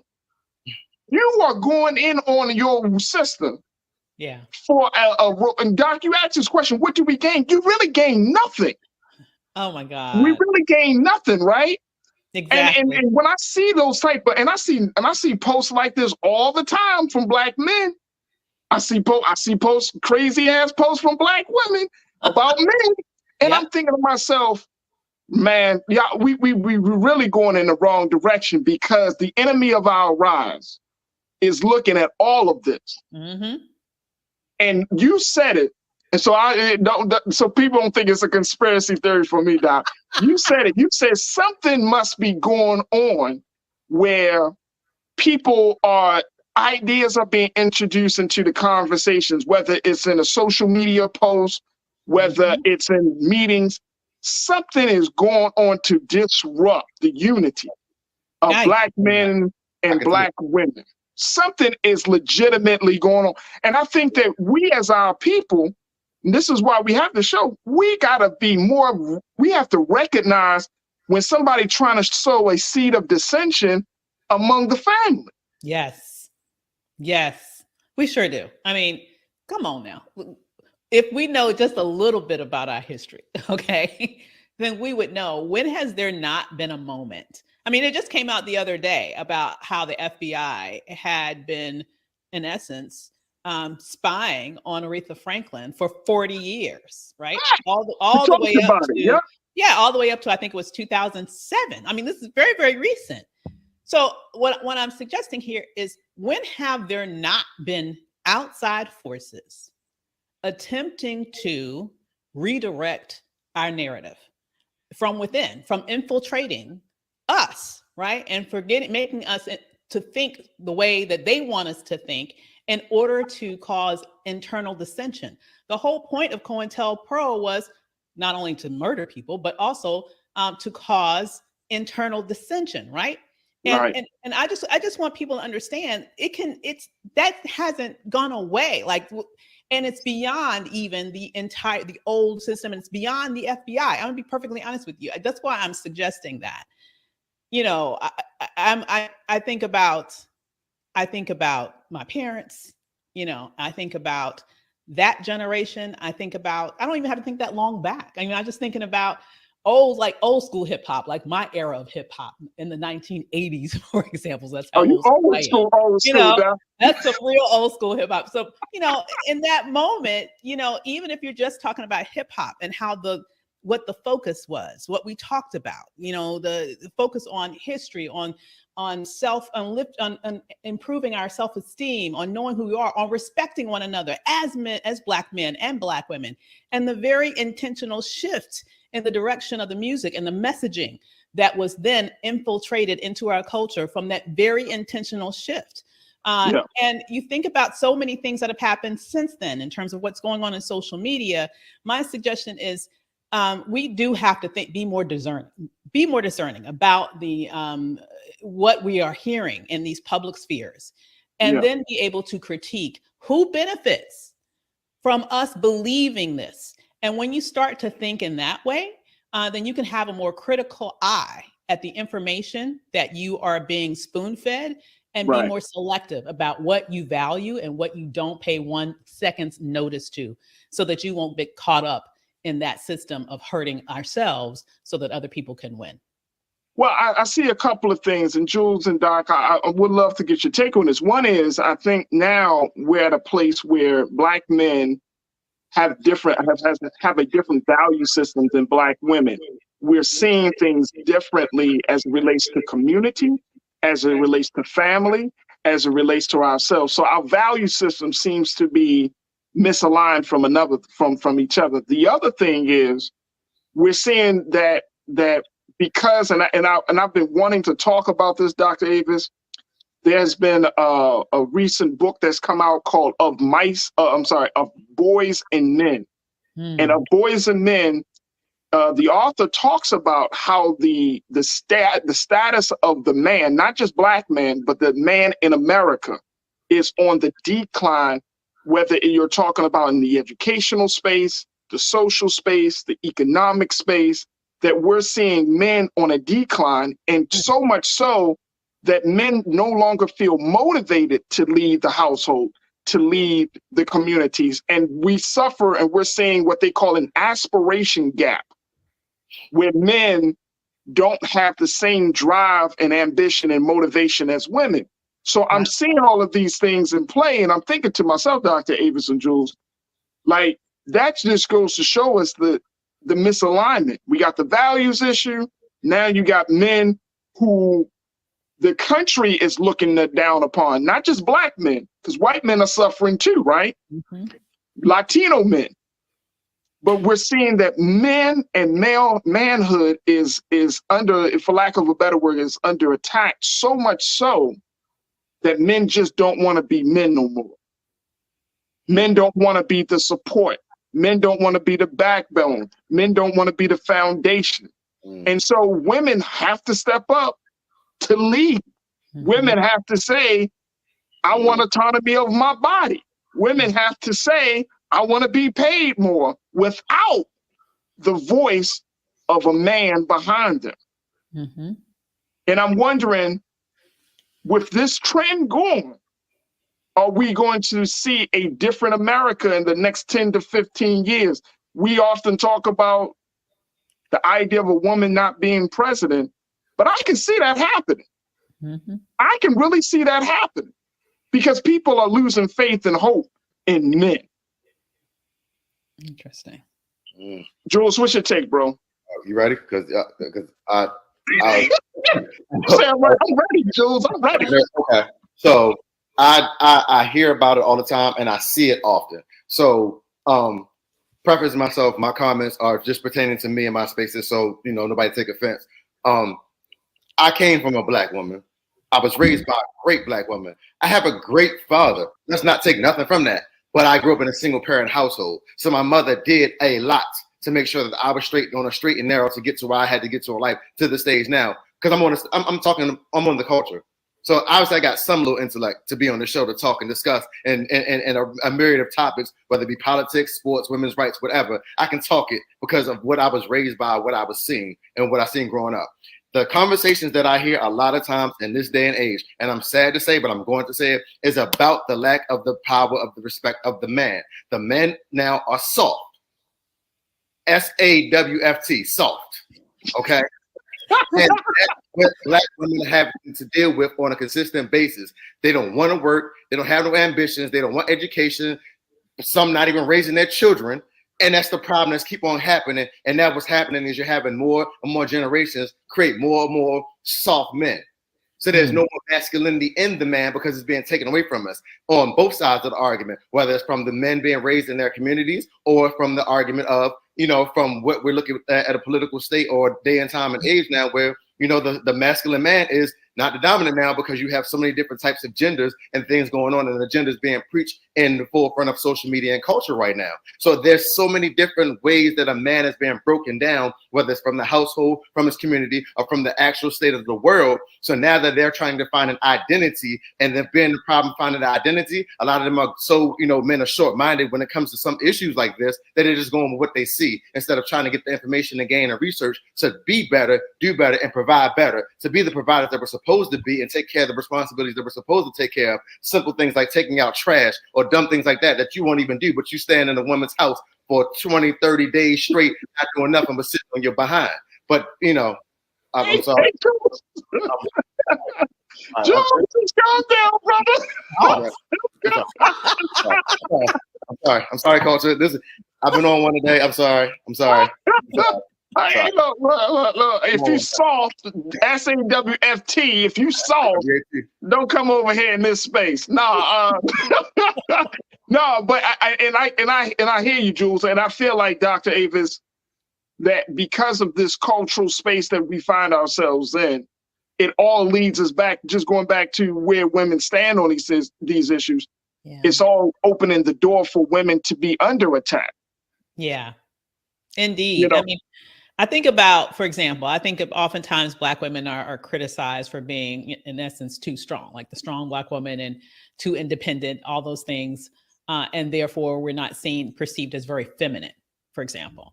And I think the larger point that was made here is that, you know, we are who we are because this is who we have to be to survive, period. And it's you know, that comes from a history of, you know, being right beside you all, being right beside our men, you know, in the fields, in those spaces where we've been the brunt of the whip, just like you, right? And so we have built up this strength that, unfortunately, I believe sometimes we're attacked for being who we've had to be to survive. And not just for us to survive, but for us to be able to make sure that our children survive, for us to make sure that you survive. We couldn't be the dainty little feminine woman that maybe a white woman could be. If we were that, there would be no Black people in this country right now. I'll be perfectly honest with you, because we would have been killed off. Okay. We had to be who we had to be to survive. And all that I ask as a Black woman is that we are not castigated for being that. Is that we are recognized, and, you know, recognized for being that source of sort of strength that makes sure that our family is here, that our family lives, that our children are able to, you know, have their future, and be recognized for that and not be castigated for it. I think that, to me, is a minimal ask that I would like to see, a respect for who we are and who we have been and who we continue to be in order for us to live and thrive in this nation.